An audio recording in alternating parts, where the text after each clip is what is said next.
আপাতত ওর দৃষ্টি হিন্দু বাড়ির পুকুরের ওপর। দুজন ছেলে মেয়ে স্নান করছে। স্নান বলে ভুল হবে, তার চেয়ে বেশি দুষ্টুমি করছে। নিদারুণ দৃষ্টিজোড়া দিয়ে ওদের আমোদ ফুর্তি করার দৃশ্যটি অন্তরে গেঁথে রাখে। ছেলেবেলার দিনগুলি মনে পড়ে যায়। স্বাধীনের সঙ্গে গোসল করতে গেলে তারও প্রতিনিয়ত যুদ্ধ বাধ্য। এখনও কম কিসে, সুযোগ পেলেই হয়েছে। সে মন ভরে দেখতে লাগে। ইদানিং ওর মনোযোগ কিছুতেই থাকে না। স্বাধীন এক অন্য জগতে যেন ওর বসবাস। ধ্যান জ্ঞান সবটা জুড়ে কেবল নফ আর নাওফ। লোকটা কি মন্ত্রজালে ওকে বন্দি করলো ওর জানা নেই। আজকাল মনটাকে টিকিয়ে কিছুতেই রাখা যাচ্ছে না। এই যে স্কুলে কত মানুষ, কত শত লোক, তার ভেতরে ওনাকে মনে করতে হবে কেন? ওনার কথা ভেবে লজ্জায় রক্তিম হয়ে উঠবে। ওনার সঙ্গ সান্নিধ্য পেতে মনটা নড়ে চড়ে আনচান আনচান করে উঠবে। এগুলি কি? হ্যাঁ, এ তুই আমার মন, এ তুই আমার মন, তোকে কন্ট্রোল করবো সর্বদা আমি। তুই কেন নির্লজ্জের মতন অন্যের কন্ট্রোলে চলে যাবি? হ্যাঁ, বেহায়া একটা। এই যে অনন্যা রহমান পাখি, দাঁড়াও। গভীর চেতনায় নিমজ্জিত থাকা আঁখি দুটি আচমকা ভয়াতুর যন্ত্রণায় নেচে ওঠে। ভরকায় অবিলম্বে, বক্ষ স্পন্দনে থুতু ছিটিয়ে তড়িঘড়ি উঠে দাঁড়াতে গিয়ে বেঞ্চের সঙ্গে থুতনি বাড়ি খায়, যার ফলস্বরূপ ঈষৎ ব্যথার আন্দোলনে চোখ মুখ মুহূর্তের মধ্যে খিচিয়ে ওঠে। দাঁতে দাঁত চেপে উঠে পড়ে। রফিক স্যার বই নিয়ে এগিয়ে আসেন। বাহিরে কি দেখছিলে? জি স্যার, কিছু না। আমি স্পষ্ট দেখেছি, মিথ্যা বলার প্রয়োজন নেই। পাখি গায়ে করে, গলা দিয়ে টুটাও শব্দ বের হয় না। গহীন অস্বস্তিতে দৃষ্টিজোড়া নামিয়ে নেয়। রফিক স্যার ফের বলেন, তোমাদের নতুন করে লজ্জা দেওয়ার ইচ্ছে আমার মোটেও নেই। সামনে তোমাদের টেস্ট এক্সাম, শুধু লক্ষ্য রাখো ফাইনালে যেন যেতে পারো। 2 সাবজেক্টের বেশি যারা ফেল মারবে, একটাকেও ফাইনালে নেওয়া হবে না, কথাটা মনে রাখবে। ক্লাস শেষ হয়েছে সেই কখন। বর্তমানে আর টিফিন পিরিয়ড হয় না। একসঙ্গে 4টে ক্লাস শেষে ছুটি দেন। দুপুর 2:20। সে প্রখর মন খারাপ নিয়ে হেঁটে যায়। স্যার ঠান্ডা মাথায় বেশ ধুয়েছে। আজকাল কি যে ওর হলো, ওর নিজের মধ্যে আর নিজে নেই। সব কিছু যেন অন্যের অধীনে, কন্ট্রোলে। এমন আমূল পরিবর্তন কেবল তার বিয়ের পর থেকেই শুরু।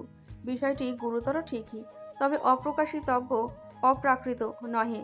পরিষ্কার বোঝা যায় সে ফেসেছে, খুব বাজেভাবে লোকটার প্রেমের জালে ফেসেছে। আজকাল ওনাকে ছাড়া সে কল্পনা করতে অবধি পারে না। চোখের সামনে সর্বদা উনি ঘুরঘুর করে ভাসেন। রাস্তার পাশ দিয়ে হাঁটে অন্যমনস্ক হয়ে। হঠাৎ ওর পায়ের সামনে দিয়ে শাসা করে একটি অটো চলে গেল। অল্পক্রমে ও বেঁচেও গেল। কত বড় অ্যাক্সিডেন্ট হতো হয় নয়তো।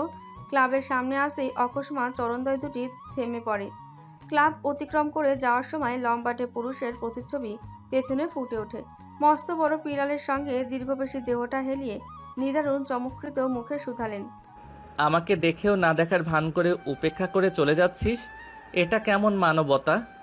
পাখি পিছপা হয়, ঘাড় ঘুরিয়ে ওনার নিকটে চলে আসে। চোখ দুটি পুরুষালী চোখের দিকে মিলিত করে চাতক পাখির মতন বলে ওঠে, সব দোষ আপনার। সারাদিন আমার মস্তিষ্কে ঢুকে মাথাটাকে খারাপ বানাচ্ছেন। আমাকে আপনাকে নিয়ে ভাবতে বাধ্য করছেন আর বলছেন আমি আপনাকে উপেক্ষা করছি। আপনি জানেন নওয়াব ভাই, আমার জন্য আজ স্যারের কাছে কতগুলা বকা খেয়েছি। এর দায়ভার কে নেবে শুনি? লম্বাটে লোকটা বুকে হাত রেখে মাথা নুয়ালো। আগে আমার বিবি যান, সব দায়ভার মাথা পেতে নিলাম, এবার খুশি তো? পাখি সামান্য পরিমাণ হাসল। এতে পুরুষালী বক্ষে খরস্রোতা নদীর মতন বর্ষণের ঝর্ণা বহিত হলো। সন্তুষ্ট চিত্তে আদল ভরে ওঠে। হাত টেনে ষোড়শিনীকে ক্লাবের ভেতরে নিয়ে আসেন। কোলের ওপরে বসিয়ে কোমল হাতের উল্টো পিঠ খোঁচা খোঁচা দাড়িতে ঘষেন। কিছুক্ষণ বুকের ভেতরে নরম তুলতুলে দেহটা চেপে ধরে রাখেন। হাত দুটির উল্টো পিঠে শব্দ করে চুমু খান। সুধান তিনি। সন্ধ্যায় সন্ধ্যায় চলে আসবি, এখন যা। পাখি নীরব শ্রোতার মতন শোনে। বাধ্যগতভাবে বাড়ি ফিরবার পথ ধরল। আজ ইচ্ছের মন খারাপ। মন খারাপ থাকারই কথা। পৃথিবীতে সবারই মা বাবা আছে, বেচারির কেউ নেই। ভালো মন্দ জিজ্ঞেস করার মতন দুজন লোকও পাওয়া অমাবস্যার চাঁদ হয়ে দাঁড়িয়েছে। সকালটা শুরু হয়েছে স্বাধীনের সঙ্গে ঝগড়া করে। রাতে ওদের বাড়িতেই ছিল। নিখিলের লুঙ্গি মনে করে ওর স্কার্ট পরে পুরো এক দুপুরে চোখের সামনে গুড়গুড় করেছে। ইচ্ছের এতে প্রচণ্ড রেগে গিয়েছিল। গুটি কয়েক কড়া কথা শুনিয়েছে। ছেলেটাও নাচরবান্দা, বড্ড ঘাড়তারা, কোনো কথা শুনল না। পুরো দুপুর ভর ওর স্কার্ট পরেছিল। এরপরে স্কার্ট ওকে দিয়ে দিল। ইচ্ছে স্কার্ট তো নিলই না, উল্টে ডোবার মধ্যে নিয়ে চুবিয়ে ফেল। আজ তার জন্মদিন ছিল, অথচ একটা লোকও ওকে উইশ করলো না। বোন ভাই কেউই তার প্রতি ভ্রুক্ষেপ নেই। এক ক্রোশ মন খারাপ নিয়ে গেল কোচিংয়ে। সেখানে গিয়ে শুনলো পাখি নবাব ভাইয়ের সঙ্গে চুটিয়ে প্রেম করছে। সেই বেচারির মন আরো খারাপ হয়ে গেল। প্রাণের চেয়ে প্রিয় কলিজার ডুগডুগি সে কিনা ওকে এসব বললো না, অথচ তলে তলে সবই করছে। কটা কথা শোনালো সে, রাগলো। পাখি নীরবে হাসলো, ওর নিকট ক্ষমাও চাইলো। ইচ্ছে আর রাগ করে থাকতেও পারল না। দুটো ক্লাসের পর আকাশের চাঁদ পাওয়ার মতন লোকটার দেখা পাওয়া গেল। যথারীতি উনি ক্লাসে ঢুকলেন, বাংলা ব্যাকরণ নিয়ে আলোচনা শুরু করেন। পাখি ইচ্ছের সঙ্গে ফিসফিসিয়ে কথা বলছিল, কিভাবে ওকে নবাব ভাই চিঠি লিখেছিল, প্রেম নিবেদন করেছিল, সেসব আলোচনা হচ্ছিল। অথচ ওদের খেয়ালই ছিল না ওদের সামনে বুকে আড়াআড়ি হাত বেঁধে সকল গোপন কথা লম্বাটে পুরুষটি গিলছিল। কথা শেষ? পাখি আনমনে বলে, না, আরেকটু। পরবর্তীতে ওর মনে হলো সে আরেকটু কাকে বলল। তৎক্ষণাৎ বুকটা ছড়াৎ করে উঠল, ঘাড় ঘুরিয়ে মাথাটা পাশে ঘোরালো। অমনি ওর পাশে লম্বাটে দীর্ঘপিসি পুরুষটির প্রতিচ্ছবি দেখতে পায়। অকস্মাৎ অক্ষি কোটকে আশ্চর্য অবাকতা একসঙ্গে এসে ভিড় জমায়। অধর দুটি 2 ইঞ্চি ফাঁকা হয়ে এলো। Stand up.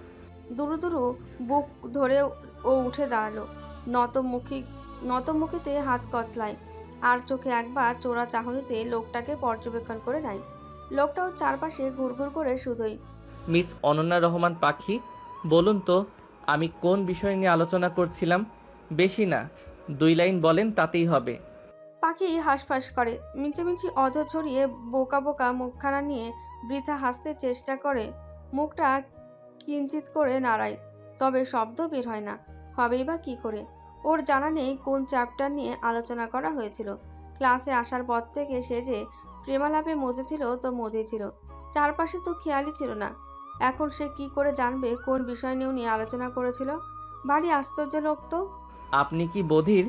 যদিও অপ্রত্যাশিত ছিল প্রশ্নটি, তবু আত্মসম্মানে হুড়মুড়ে তীব্র আঘাত হানে। সিদ্ধারাও টান টান করে। প্রত্যুত্তরে হকচকিয়ে উঠল ওর কোমল দেহটা। প্রতিবন্ধী বানিয়েছিল লোকটা। লোকটা এবার বেঞ্চের ওপর হাতে ভর দিয়ে সামান্য পরিমাণ ঝুঁকে বসলো। চোখে চোখ রেখে ধমকি দিয়ে বলে, শুনুন মিস পাখি, এটা পাঠশালা। আপনার যদি প্রেমালাপ করতে ইচ্ছে জাগে তাহলে রাস্তাটা ওই দিকে, মানে পিছনের দরজাটা দিয়ে বেরিয়ে যেতে পারেন। কোচিং সেন্টার আপনাদের মতন লোকের প্রেমালাপের জন্য নয়। আপনাদের কি চিন্তা আছে সামনে আপনাদের টেস্ট এক্সাম, অথচ তার চিন্তার ছিটে ফোটাও আপনাদের ভিতরে মিসিং। নন স্টপ বকবক করে অহেতুক সময় নষ্ট করছেন। সময় থাকতে কাজে লাগান, অসময়ে কাঁদলেও তখন কোনো লাভ হবে না। কতগুলি মানুষের সামনে বসে এভাবে বিনা পারিশ্রমিকে অপমানটা করলো। পুরো দিনটা মন্দ, কেবল ধমক আর ধমক। এখনো আরেক ধমকময় এসে কপোদ্দয়ে জুটেছে। হ্যাঁ, একবার কেবল সুযোগ আসুক। হ্যাঁ, দেখে নেবে ওনাকে। হ্যাঁ, রাতেই ছ্যাঁচড়ার মতো ছুটে আসবে চুমু খেতে। ও মোটেও নরম হবে না, দেবে না ঠোঁটের গালে চুমু খেতে। দরকার পড়লে ঠোঁট তালা মেরে রাখবে। আমতা আমতা করে খানিকটা চুপ থাকে। নতমুখে দৃষ্টি নাচিয়ে লোকটারা ভাবসাব আর চোখে দেখে দৃষ্টিচোরা ঘুরিয়ে আনে। মিনমিন কণ্ঠে মিহিস্বরে বলে, সরি স্যার, আর হবে না। শুধু সরিতে হবে না, বেঞ্চের উপরে উঠে দাঁড়ান। পাখি বড় বড় নয়নে এক বুক বিস্ময় নিয়ে বলে, কি? আপনি বুঝি বুঝতে পারেননি? দাঁড়ান, হাতে কলমে শিখিয়ে দিচ্ছি। লোকটা আকস্মিক ওর কোমর উঁচু করে বেঞ্চের উপর দাঁড় করিয়ে দিল। ক্লাস শুদ্ধ মেয়েরা মিটিমিটি করে হাসে। নফ ওদের দিকে চোখ রাঙালো। মুহূর্তের মধ্যে সকলে অধর তালা ঝুলিয়ে রাখলো। মিস পাখি, এবার ঠিক আছে। কানে 2 হাত তুলে ভদ্রমের মতো দাঁড়িয়ে থাকবেন। আমার ক্লাস শেষ না হওয়ার আগ অবধি যদি কান হতে হাত নিচে নেমেছে তো তাহলে মেরে তক্তা বানিয়ে তেঁতুল গাছের সঙ্গে ঝুলিয়ে রাখবো। কথাটা মস্তিষ্কে রাখবেন। পাখির প্রচণ্ড রাগ হলো, সঙ্গে লজ্জাও। কতকগুলি দৃষ্টি ওকে নিয়ে হাসি তামাশা করছে। লজ্জায় ওর মাটির সঙ্গে মিশে যেতে ইচ্ছে করলো। ওনাকে তো কেউ কিচ্ছু বলছে না, কানাঘুষো যা করার ওর সঙ্গেই করছে। পুরো 40 মিনিট পর উনি গেলেন। পাখির পা লেগে গেল। মটমট করে হাত ভাঁজ করে কাঁধে ব্যাগ ঝুলিয়ে চলে যাচ্ছিল। হঠাৎ ওর হাত টেনে উনি কেবিনের মধ্যে নিয়ে আসে। পা দিয়ে দরজাটা চাপিয়ে ওড়না বুক হতে ছুটে মারে। হাত দুটি মাথার উপরে চেপে ধরে পুরুষালী মাথাটা বক্ষস্থলের নরম অংশে গুজে নেয়। যান। পুরো 40 মিনিট তাকে কানে হাত ধরিয়ে দাঁড় করিয়ে রেখে এখন এখানে এনে জান ডাকা হচ্ছে। গুলি মারি তোর জানের, যা ভাগ। পাখি মুখ ঘুরিয়ে নেয়। লোকটা ওর আদল ঘুরিয়ে থুতনি চেপে ধরে থুতনি বরাবর আলতো কামড় বসায়। ব্যথায় পাখির চোখ মুখ খিচিয়ে ওঠে। লোকটা মেয়েলি ঘ্রাণ নাক ভরে শুষে নেয়। ফের থুতনি চেপে ধরে নিজের দিকে তাকাতে বাধ্য করে। আমার দিকে তাকাতে কি তোর লজ্জা করে? ছাড় বাজে লোক। আজ সারা রাতও তোকে ছাড়ছি না। মুখটাকে গম্ভীর করে পাংশুটে বানিয়ে রেখেছিস কেন? হ্যাঁ, পাখি ওনার শক্তপোক্ত বুকে কোমল হাতে ঘুষি ধাক্কা মারল, তবুও বিন্দুমাত্র সরাতে পারল না। উল্টো লোকটার নিদারুণ ভঙ্গিতে গা দুলিয়ে হাসল। পাখির বিরক্ত লাগলো, ঠোঁট উল্টালো, মুখ ভার করে অভিমানী গলায় বলল, সরুন, বাড়ি যাব। লোকটা ওর হাত দুটি ফের আটকে দেয়। অধরের কাছে অধর দুটি নিয়ে ছোট করে চুমু খান। নাকের সঙ্গে নাক ঘর্ষণ করে নেশালো কণ্ঠে শুধান। বলছি না আজ বাড়ি যেতে পারবি না? পাখি থুতনি ঘুরিয়ে নেয়। আপনি আমাকে চুমু খাবেন না, মুখে আমি তালা দিয়ে রেখেছি। এত রাগ? ভালো অভিমান করতে জানিস তো। দম নেন। সুচারু দৃষ্টিজোড়া ওর দিকে তাক করে রাখলেন। দেহের ভার পাখির ওপর ওষ্ঠাগত পিষে খানিকটা হেসে নেয়। মেয়েলি কোমল হাতের আঙুলগুলি মটমট করে ভেঙে ফোটাতে ফোটাতে বলে, আগে বলবি না? আমি তো তালা খুলে চুমুটুমু খেয়ে ফেলেছি, এখন আমায় কি মৃত্যুদণ্ড দিবি? পাখি ওনাকে ধাক্কে ফেলে উঠে দাঁড়ান। বক্ষস্থলে ওড়না জড়াতে গেলে উনি ওড়না টেনে হাতে নেন। হাতের কবজিতে ওড়না প্যাঁচতে প্যাঁচতে ওর নিকট এগিয়ে আসে। পাখি দরজার সঙ্গে সিটিয়ে যায়, চোখ খিচে বন্ধ করে নেয়। লোকটার তর্জনী আঙুল ওর ললাট থেকে নামিয়ে কম্পনিত বিভাজনের ওপর এসে থেমে পড়ে। দ্রুতগামী বক্ষস্থলের ওঠানামা প্রকাশ পায়, তাতে ওনাকে তীব্র গতে উন্মাদনা করে দেয়। উনি দরজার কপট আটকে আসে, কিশোরীর পিঠ টেনে জামার চেন টান মেরে খুলে ফেলেন। বেরিয়ে আসে নগ্ন পিঠের একাংশ। পুরুষালী অধর স্পর্শ করে সেই অংশে কিশোরী কেঁপে ওঠে, নেতিয়ে যায় পুরোপুরি। খামচে ধরে ওনার পশমযুক্ত হাত, অধর দুটি তত্তর করে নড়ে, কম্পিত হয়। উনি ওকে ঘুরিয়ে বন্ধ করিত দৃষ্টি জোড়ার ওপর চুম্বন করেন। জামার চেন আটকে দিয়ে বলেন, আমার লজ্জাবতী রাগ কমেছে? রাগ কমাতে গিয়ে শরীরে যে আগুন ধরিয়ে দিয়ে আসছে তার কি হবে? হ্যাঁ, জিজ্ঞেস করতে আসছে রাগ কমেছে আমার লজ্জাবতী ন্যাকা ফাউল লোক কোথাকার। পাখি ওড়না বুকে জড়িয়ে নেয়। লোকটা ওকে হাঁটতে বলে পিছু পিছু আসতে শুরু করে দেয়। উনি অন্যমনস্ক হতে পাখি দ্রুত তালুকদার বাড়ির গেট হতে পালিয়ে যায়। ভোর তখন 7টা নাগাদ। মুক্তি বরাবরের মতন উঠে ওর আম্মার সঙ্গে নাস্তা বানায়। বাড়ির উঠোনে কারো আসার পদধরি পেল, নড়ল না। চুলোয় আলু ভাজা বসিয়ে রং চায়ের সরঞ্জাম তৈরি করছিল। তখনই নিখিল এসে চট করে কাঠের টুলে বসে পড়ে। মুক্তির দিকে তাকিয়ে শুধোই, 8 ঘন্টা 40 মিনিট 10 সেকেন্ড পর্যন্ত ফোন দিতেছি, রিসিভ করিস না কেন? বাড়ির সকলে মঙ্গল গ্রহে চলে গেছে নাকি? মুক্তি ধমকে খুন্তি দাঁড়িয়ে দাঁড়িয়ে শুধন, সকাল সকাল মেজাজ খারাপ করতে এসেছিস নাকি? কথায় কথায় মরিচের মতন ছিটছিস কেন? আমার খালার মতন সরল সোজা মানুষের পেটে তোর মতন ধানি লঙ্কা জন্ম নিবে আগে ভাবিনি। আমিও ভাবিনি আমার মনির মতো এত সুন্দর মহিলার গর্ভে আপনার মতো ধামদাবাজ লোকের জন্ম হবে। আমি ধান্দাবাজ? তা নয়তো কি? হ্যাঁ, সারাদিন ফোন দিলেই উনি ব্যস্ত ব্যস্ত। এতই যখন ব্যস্ত প্রেম করতে তাহলে আসছিলেন কেন? হ্যাঁ, আমাকে বিয়ে না করে আপনার কাজকে বিয়ে করেন, সুখী হবেন। নিখিল ছোটখাটো ধমক ছুড়ল, মুক্তি। আমার নাম মুক্তি না। হ, তুই তো পাগলা সুফিয়া। আর আপনি কি? হ্যাঁ, পাগলা বাবুল্লা, সারাদিন ন্যাংটা হয়ে স্কুলের বারান্দায় বারান্দায় বসে থাকেন আর সুন্দরী মেয়ে দেখলে 32 পাটি দাঁত বের করে হাসেন। এইসব জানি না বুঝি আমি? হ্যাঁ, আমি সব জানি। বিয়ে করব না আপনার মতো চরিত্রহীন একটা লোককে। ক্যান্সেল বিয়ে, যান ভাগেন। তওবা তওবা, এইসব কি বলছিস? ও সোনা, আমি শুধু তোর দিকে তাকাই, বিশ্বাস কর, আর কোনো মেয়ের দিকে তাকাই না তো। মুক্তি জানে বেশ করে উনি কোনো নারীর দিকে তাকান না, তবু একটু বাজিয়ে দেখলো। যেভাবে হোক ঝগড়ায় তো জিততে হবে। কড়া চোখে তাকিয়ে বলে সে, ঠিক তো। নিখিল অসহায় চোখে তাকায়, নিজেকে বিশ্বাস করাতে উঠে পড়ে লাগে। ঠিক আছে, বসুন, নাস্তা দেই। নিখিলের মনে হলো বুক থেকে অনেক বড় ভারী একটি বোঝা নেমে গেল। স্বাধীন দাঁত ব্রাশ করতে করতে রান্নাঘরে এসে হাজির। নিখিলকে দেখে মুখের পেস্ট মিশ্রিত ফেনা ফেলে দাঁত মাজতে মাজতে জিজ্ঞেস করে, কি ব্রো, কেসটা কি? সকাল সকাল মৃধা বাড়ির চৌকাটে কি মনে করে তোমার চরণ ধরে পড়লো? সব করিস ভাই, দরকার পড়লে কচু গাছের সঙ্গে ঝুলে পড়িস, তবুও প্রেম করিস না। প্রেমের মরা জলে ডুবে না, শুনিসনি? জীবনটা তেজপাতার মতন ভাজা ভাজা হবে। মুক্তি চোখ রাঙালো। নিখিল ইশারায় উড়ন্ত চুমু দেখালো। মেয়েটার লজ্জায় গাল দুটি রক্তিম হয়ে এলো। এতক্ষণে কাজল রেখা এসে হাজির। নিখিল ওর খালাকে দেখে সালাম দিল। বলল সবজি নিতে এসেছে। মুখ থেকে উনি পাঠালেন তাজা তাজা সবজি আনতে।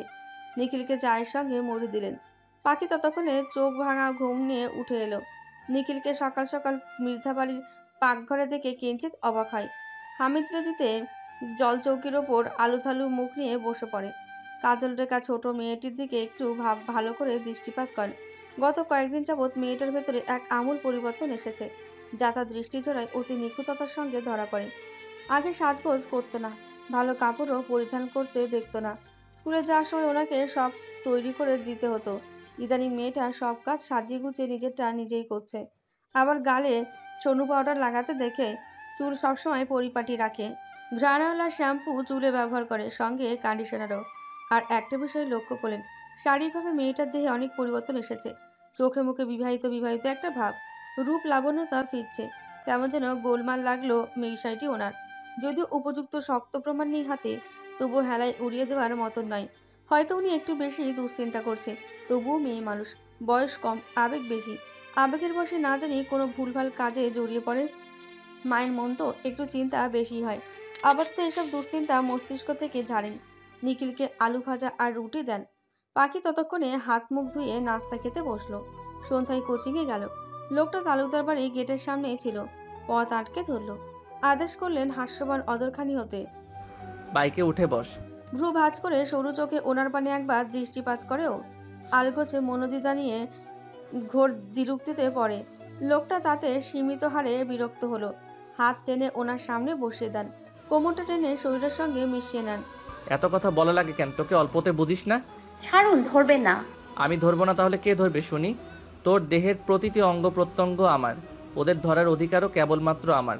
তাই আমি আমার অঙ্গগুলিকে ধরেছি। তোকে কে ধরছে শুনি? খালি ছাড়ুন ছাড়ুন বলছিস। নীরব শ্রোতার মতন ও কেবল শুনে গেল।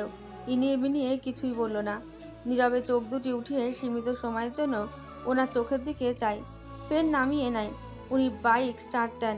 পাখিকে গলা জড়িয়ে ধরতে বলে। মেয়েটা ঘাড়ে একটি খামচি বসায়।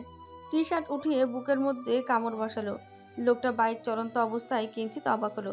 এক হাত দিয়ে মেয়েটার মাথার চুল খামচে ধরে মুখটা ওনার মুখের সামনে এনে শুধালো। সমস্যা কি? ডিস্টার্ব করছিস কেন জান? দেখছিস না বিরিয়ানি সামনে রেখে আমি নিজেকে কন্ট্রোল করছি, তবু তুই কি চাস আমি কন্ট্রোললেস হই? পাখি ওনার কথা শুনলে তো উল্টে সে টি শার্টের ভেতরে হাত দুটি ঢুকিয়ে দেন।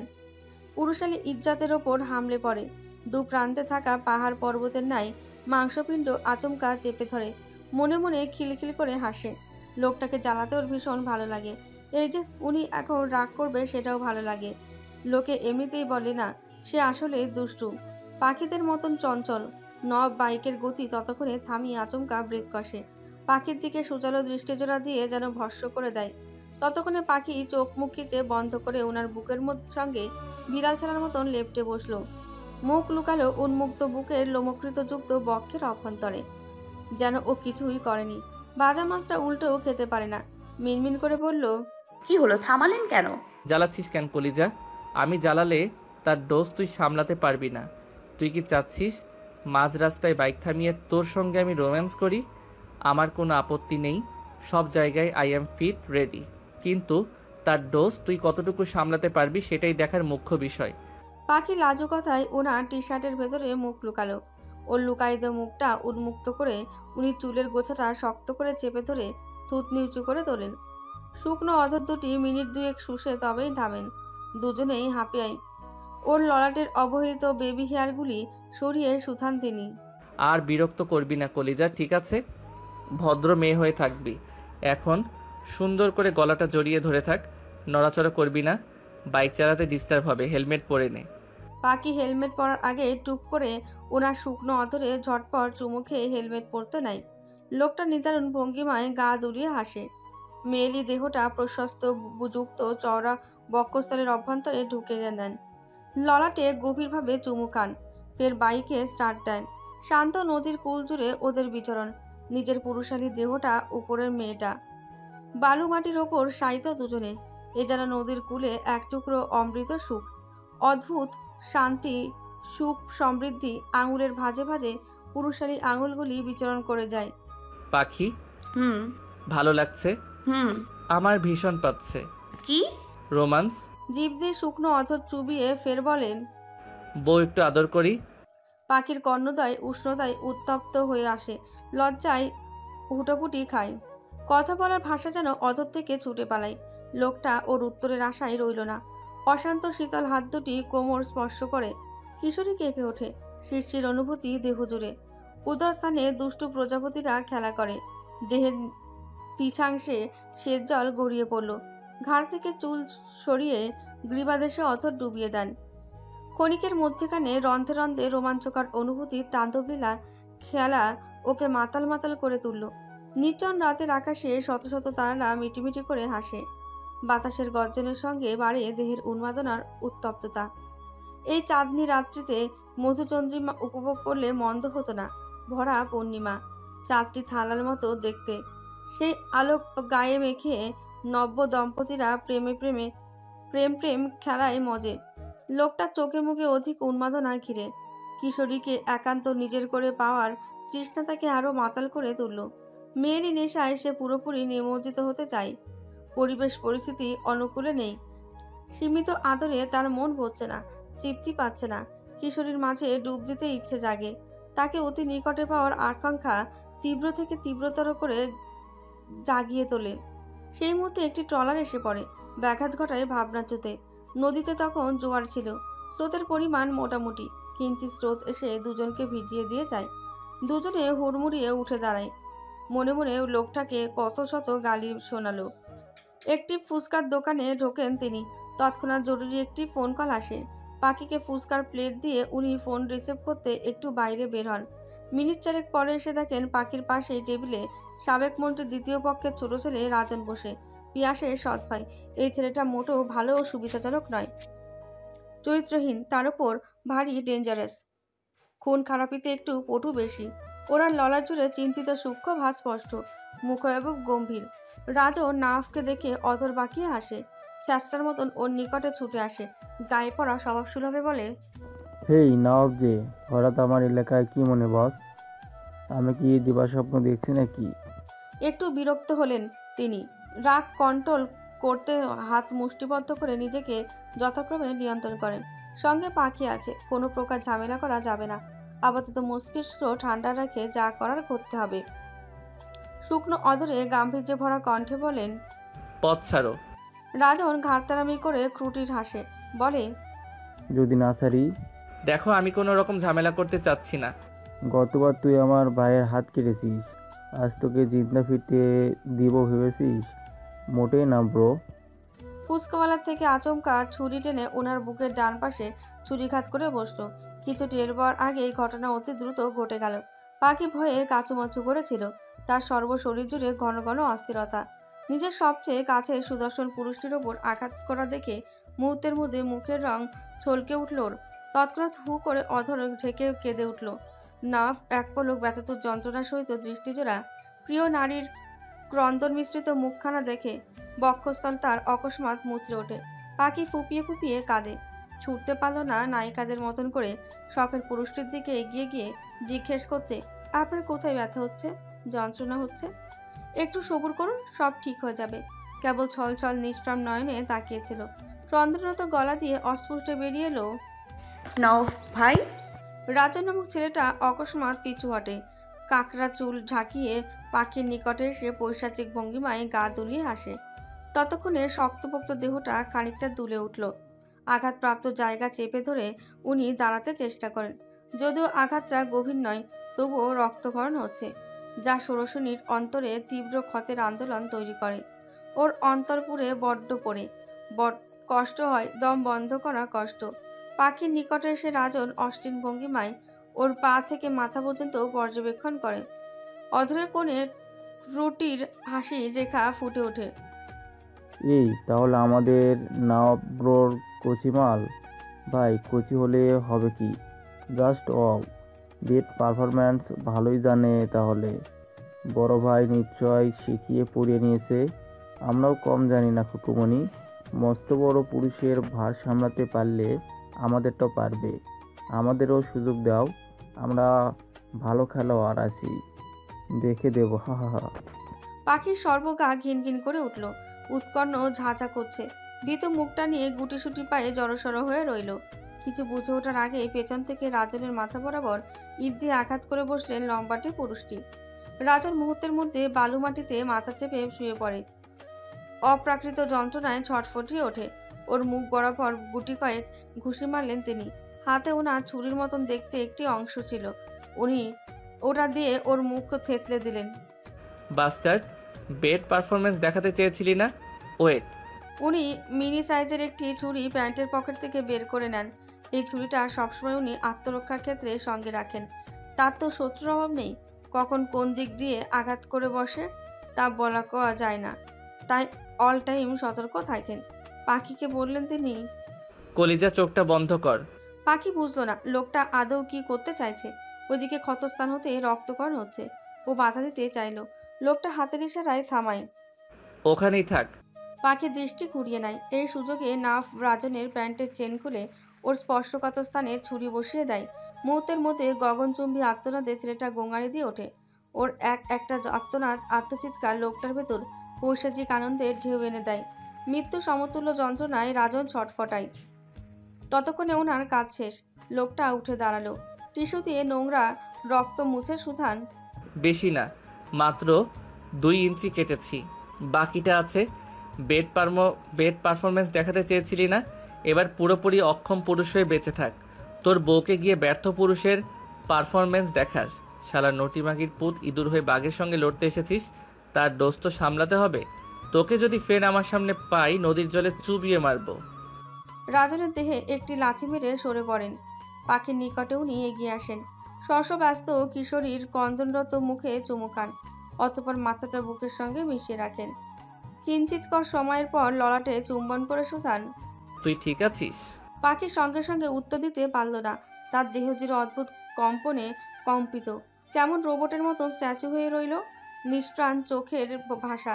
লোকটার ভয়ঙ্কর সত্তার কিঞ্চিৎকর রূপ দেখে ওর দম বন্ধ হওয়ার জোগাড়। ওনাকে এই মুহূর্তে চেনা যাচ্ছিল না, সাইকোদের মতন দেখাচ্ছিল। চোখ দুটি ভয়ঙ্কর লাল ও হিংস্র পশুদের মতন মনে হচ্ছিল। পাখির ভয় হয়, ভীষণ ভয়। ও ভুল মানুষকে ভালোবেসে ফেলল না তো? তুই ভয় পাচ্ছিস কেন? তোকে কি আমি মেরেছি? ওনার মুখ্য বাক্য শুনেও ওর দুর্বল চিত্ত প্রাণে কোনো প্রকার হেরফের লক্ষণ প্রকাশ পেল না। উল্টো ষোড়শিনীর ছোটোখাটো মুখটায় একসার আতঙ্ক, ভয়, উদ্রেক জড়িয়ে। শ্যামবর্ণ বধনতে ভাষাতত্ত্বের বচনধ্বনি অবধি ছুটল না। নিষ্প্রাণ নির্বিকার নয়ন দুটিতে কেবল তুখর ভয়ের আলোড়ন, উৎকণ্ঠা, উদ্গ্রীব। অন্তঃকরণে নির্বিশেষে নির্বিঘ্নে গভীর ভাবান্তরে দৌড়ানা চলে।